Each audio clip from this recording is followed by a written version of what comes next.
امیر المومنین حضرت علی علیہ السلام نہج البلاغہ کے خطبہ نمبر 36 میں اہل نہوان کو ان کے انجام سے ڈراتے ہوئے ارشاد فرماتے ہیں، میں تمہیں متنبہ کر رہا ہوں کہ تم لوگ اس نہر کے موڑوں اور اس کے نشیب کی ہموار زمینوں پر قتل ہو کر گرے ہوئے ہوگے، اس عالم میں کہ نہ تمہارے پاس اللہ کے سامنے عذر کرنے کے لیے کوئی واضح دلیل ہوگی، نہ کوئی روشن ثبوت، اس طرح کہ تم اپنے گھروں سے بے گھر ہوگے، اور پھر قضاء الہی نے تمہیں اپنے پھندے میں جکڑ لیا۔ میں نے تو تمہیں پہلے ہی اس تحکیم سے روکا تھا، لیکن تم نے میرا حکم ماننے سے مخالف پیمان شکنوں کی طرح انکار کر دیا، یہاں تک کہ مجبوراً مجھے بھی اپنی رائے کو ادھر موڑنا پڑا جو تم چاہتے تھے۔ تم ایک ایسا گروہ ہو جس کے افراد کے سر عقلوں سے خالی اور فہم و دانش سے عاری ہیں۔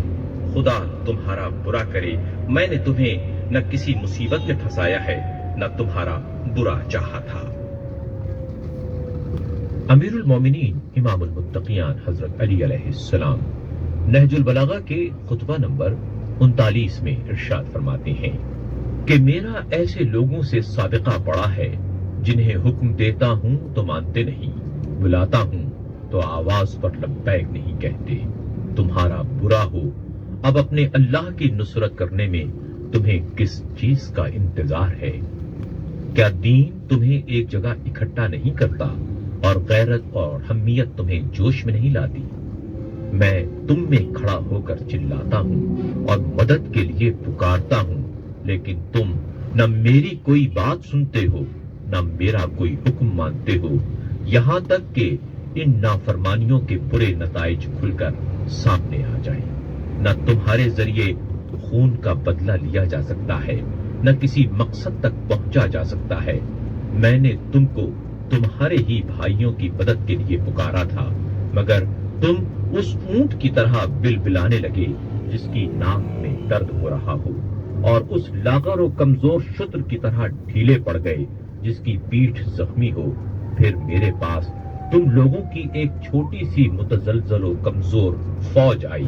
اس عالم میں کہ گویا اسے اس کی نظروں کے سامنے موت کی طرف دھکیلا جا رہا ہے۔ امیر المومنین حضرت علی علیہ السلام نے جب خوارج کا قول لا حکم الا اللہ، حکم اللہ ہی کے لیے مخصوص ہے، سنا تو حضرت علی نہج البلاغہ کے خطبہ نمبر 40 میں ارشاد فرماتے ہیں،